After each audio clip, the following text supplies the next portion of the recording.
നമസ്തേ.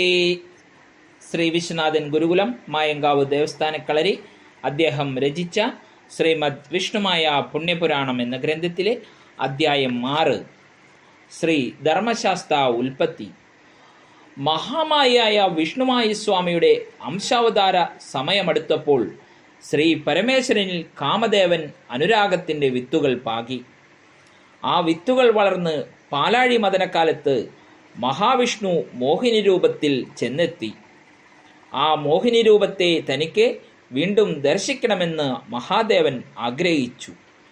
അതിനായി അദ്ദേഹം മഹാവിഷ്ണുവിനോട് അപേക്ഷിച്ചു.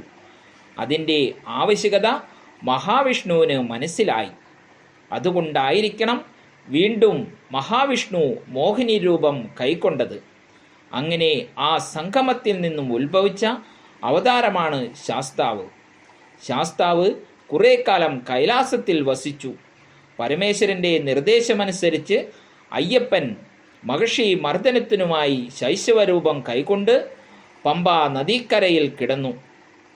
വനാന്തരങ്ങളിൽ വേട്ടയാടി തളർന്ന പന്തള രാജാവ് പമ്പാ നദിയിൽ നിന്നും ജലപാനം ചെയ്ത് മടങ്ങിവരും വഴി ഒരു ശിശുവിൻ്റെ ദീനരോധനം കേട്ട് പന്തള രാജാവിൻ്റെ ശ്രദ്ധ അവിടത്തേക്ക് തിരിഞ്ഞു. സന്താനവിഹീനായ രാജാവ് തേജസ്വിയായ ഒരു ശിശുവിനെ കണ്ട് തൽക്ഷണം ഓടിച്ചെന്ന് കുട്ടിയെ എടുത്തു കൊട്ടാരത്തിലേക്ക് കൊണ്ടുപോയി. മണികണ്ഠൻ എന്ന പേരിൽ ആ ബാലൻ കൊട്ടാരത്തിൽ വളർന്നു. മണികണ്ഠൻ്റെ വരവോടുകൂടി പന്തള രാജാവിന് മറ്റൊരു മകൻ കൂടി ജനിച്ചു.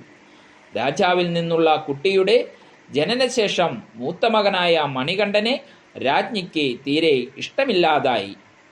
മന്ത്രിയുടെ ഉപദേശപ്രകാരം രാജ്ഞി തനിക്ക് മാറാവ്യാധി പിടിപെട്ടെന്ന് പറഞ്ഞ് വയറുവേദന അഭിനയിച്ചു കിടന്നു. തൻ്റെ വയറുവേദന മാറുന്നതിനായി കൊടുങ്കാട്ടിൽ പോയി പുലിപ്പാൽ കൊണ്ടുവരണമെന്നും കൊട്ടാര വൈദ്യന്മാരെ ചട്ടം കെട്ടി പറയിപ്പിച്ചു. ഇത് മനസ്സിലാക്കിയ മണികണ്ഠൻ പുലിപ്പാലിനായി കൊടുംവനത്തിൽ പോകുവാൻ തയ്യാറായി. മഹാരാജാവ് എതിർത്തപ്പോൾ മണികണ്ഠൻ പറഞ്ഞു, പിതാവേ, ഇതെൻ്റെ കടമയാണ്.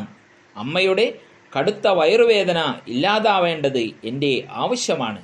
എൻ്റെ ജീവിത ലക്ഷ്യം അതുമാത്രമല്ല, എൻ്റെ സേവനം ഇവിടത്തെ അധകൃത വർഗങ്ങൾക്ക് അത്യാവശ്യമായി വന്നിരിക്കുന്നു. യാതൊരു മടിയും കൂടാതെ എന്നെ അനുഗ്രഹിച്ചു അയച്ചാലും പിതാവേ. അതീവ ദുഃഖത്തോടെയാണെങ്കിലും മണികണ്ഠൻ്റെ വാക്കുകൾ ശ്രവിച്ച മഹാരാജാവ് മണികണ്ഠനെ കാട്ടിലേക്ക് അയച്ചു. നന്ദി, നമസ്കാരം. തുടർന്ന് നാളെ കേൾക്കുക.